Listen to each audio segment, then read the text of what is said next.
નમસ્કાર વિદ્યાર્થી મિત્રો, જય મામાદેવ. Tanna educational campus Gondal. કેમ છો વિદ્યાર્થી મિત્રો? મજામાં ને? બાળકો, આજે આપણે 29મું જે ચેપ્ટર છે તેનો અભ્યાસ કરવાના છીએ. રિશ્તે નાતે. રિશ્તે નાતે એટલે કે સંબંધો. અગાઉના લેક્ચરની અંદર બાળકો આપણે 28મો પાઠ છે ગંદગી રોગો કી જડ એટલે કે ગંદગી રોગોનું મૂળ કઈ રીતે છે તેનો આપણે અભ્યાસ કર્યો હતો. અને ગંદકીથી બચવા તેના ઉપરથી આપણને સમજ મળી કે આપણે ગંદકીથી બચવા શું કરવું જોઈએ જેથી આપણને અનેક રોગ આપણને થાય નહીં. તે માટે આપણે શું કરવું જોઈએ તેની સમજ આપણને મળી. તો અત્યારે છે રિશ્તે નાતે એટલે કે સંબંધો. હવે આમાં શું છે, પહેલાં આપણને સરસ શબ્દાર્થ આપેલા છે, જોઈએ. અહીંયા આપણને કીધું છે ને રિશ્તે નાતે એટલે કે સંબંધો. હવે કઈ રીતના, તો જો કીધું છે તાવ. તાવ એટલે કે મોટા કાકા. તાઈ એટલે કે મોટી કાકી.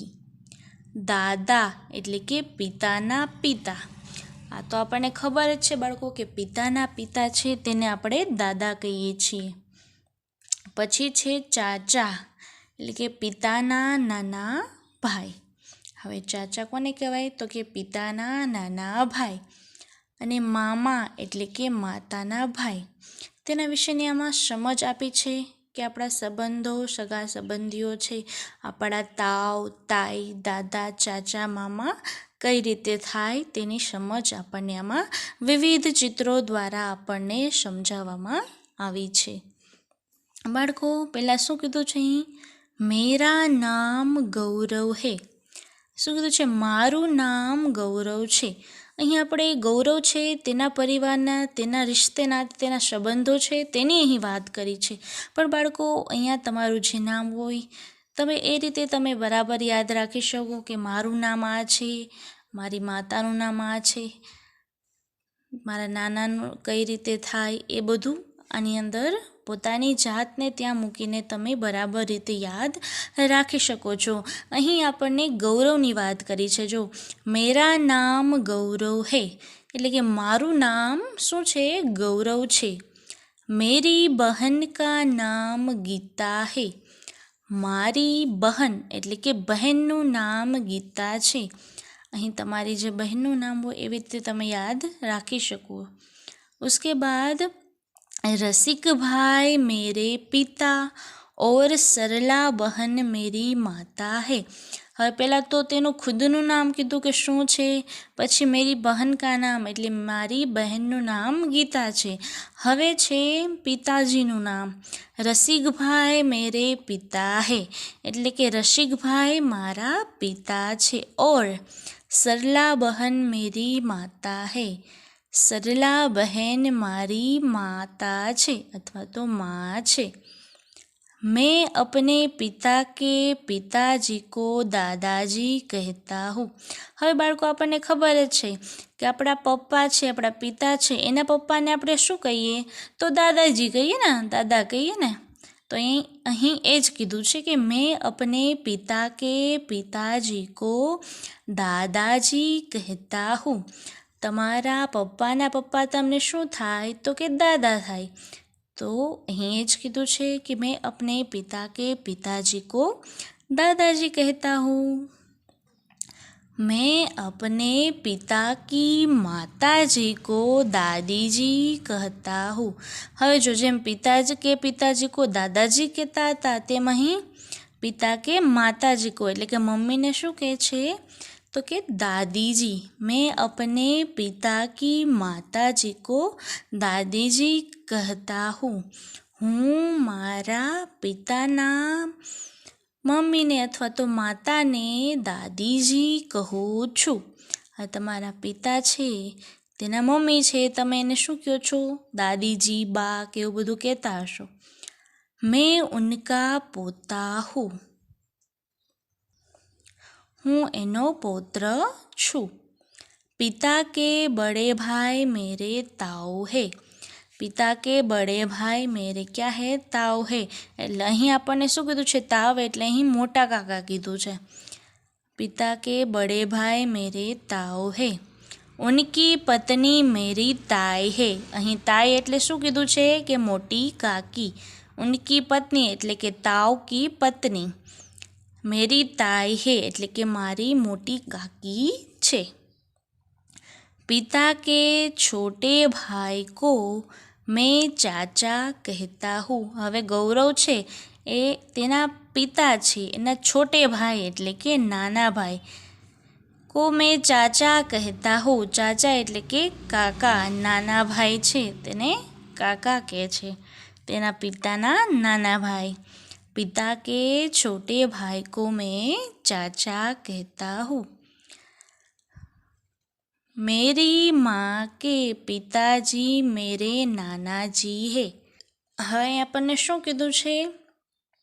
મેરી માँ કે પિતાજી મેરે નાનાજી હે. મારી માના પપ્પા એટલે કે પિતા મારા નાનાજી છે, એટલે કે નાના છે. આપણે કહીએ છીએ ને, આપણને ખબર જ છે ને આપણે નાના કોને કહીએ છીએ. આપણા જે મમ્મી હોય તેના પપ્પાને આપણે નાનાજી કહીએ છીએ. માँ કી માતાજી મેરી નાનીજી હે. માँ કી માતાજી એટલે આપણા મમ્મી છે, એના મમ્મી આપણને શું થાય? તો કે નાનીજી થાય ને, નાની. તો અહીં જ કીધું છે માँ કી માતાજી મેરી નાનીજી હે. હવે ગૌરવ અહીં કહે છે કે માँ કી માતાજી મેરી નાનીજી હે. मैं उनका नाती हूँ. माता के भाई को हम मामाजी कहते हैं. माता के भाई એટલે કે મમ્મીના ભાઈ को हम નાના મામાજી કહેતે હે. મામાજી કહું છું. હવે એના મમ્મી છે તેના ભાઈ એટલે કે મમ્મીના ભાઈ શું થાય? મામા. તો અહીં એ જ કીધું છે કે મામાજી કહેતે હે એટલે કે મામાજી કહે છે. તો અહીં આ રિશ્તે નાતે એટલે કે સંબંધોની અંદર આપણે મમ્મી પપ્પા, દાદા દાદી, ચાચા ચાચી, મામા કઈ રીતે થાય તેના વિશેને આપણને ચિત્રો દ્વારા અહીં સરસ મજાની સમજ આપી છે. હવે આપણે તેનો સ્વાધ્યાય જોઈશું. પેજ નંબર 56 ઉપર આપણે તેનો સ્વાધ્યાય જોવાનું છે. શું કીધું છે તેમાં? પઢો સમજો ઓર લીખો એટલે કે વાંચો, સમજો અને લખો. પહેલાં આપણને શું આપ્યું છે? પિતા અને માતા. તો આપણે અહીં લખવાનું છે વ્યવસ્થિત જોઈને પિતા, પછી ડેશ કરવાનું છે માતા. પિતા અને માતા. પછી દાદા અને દાદી. દાદા ડેશ કરીને दादी. उसके बाद चाचा चाची. ચાચા વ્યવસ્થિત જોઈને બાળકો આપણે લખવાનું છે ચાચી. उसके बाद ताऊ ताई. ताऊ ताई. ताऊ और ताई. उसके बाद नाना और नानी. तो नाना नानी. उसके बाद पोता पोती. पोता पोती. उसके बाद मामा मामी. मामा मामी. उसके बाद बेटा बेटी. बेटा बेटी. उसके बाद नाती नातिन. नाती नातिन. તો બાળકો આવી રીતે વ્યવસ્થિત તમારે સ્વાધ્યાય પૂર્ણ કરવાનું છે. બાળકો અહીં આપણો 29મો ચેપ્ટર રિશ્તે નાતે પૂર્ણ થાય છે, જેનો સ્વાધ્યાય આપણે પૂર્ણ વ્યવસ્થિત રીતે તમારે કરવાનો છે. અહીં આપણો હિન્દી પ્રવેશિકાની અંદર કોર્સ પૂર્ણ થાય છે. આપણો અભ્યાસક્રમ અહીં પૂર્ણ થાય છે. હિન્દી પ્રવેશિકાની અંદર આપણે આના પ્રશ્ન જવાબ છે જે આપણે 2 લાઇન બુકમાં લખીએ છીએ તેવી રીતે આપણે આના પ્રશ્ન જવાબ તેમાં લખવાના છીએ.